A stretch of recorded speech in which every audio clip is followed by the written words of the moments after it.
एक शाम राम और श्याम दोनों क्रिकेट खेल रहे थे।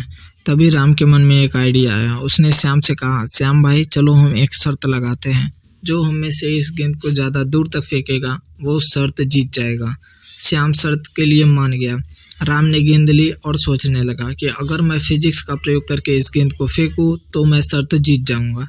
देखिए, जब किसी पिंड को 36 तल पर फेंका जाता है तो वह एक सीधी रेखा में गति न करते हुए एक प्रक्षेप गति यानी प्रोजेक्टाइल मोशन में गति करता है।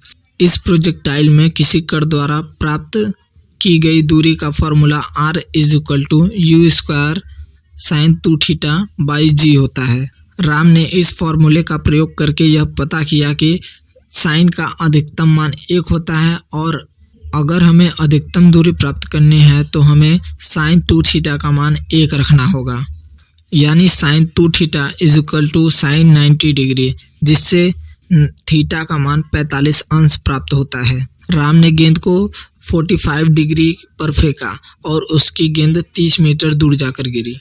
अब श्याम की बारी थी। जब श्याम ने गेंद फेंका तो इसका गेंद 32 मीटर दूर जाकर गिरी। यह देखकर राम चौंक गया। उसने श्याम से पूछा कि यह कैसे हुआ। मैंने तो 45 डिग्री के कोण पर गेंद फेंकी थी जिससे अधिकतम दूरी प्राप्त हो सके।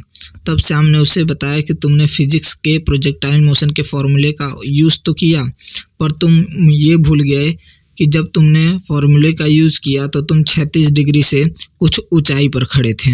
इसलिए इस स्थिति में अधिकतम परास प्राप्त करने के लिए पिंड को थीटा यानी 45 डिग्री के कोण पर नहीं बल्कि 45 डिग्री से कम कोण पर फेंकना चाहिए, और मैंने गेंद को 45 डिग्री से नहीं बल्कि उससे कुछ कम कोण पर फेंका जिससे मेरी गेंद अधिक दूर गई और मैं शर्त जीत गया।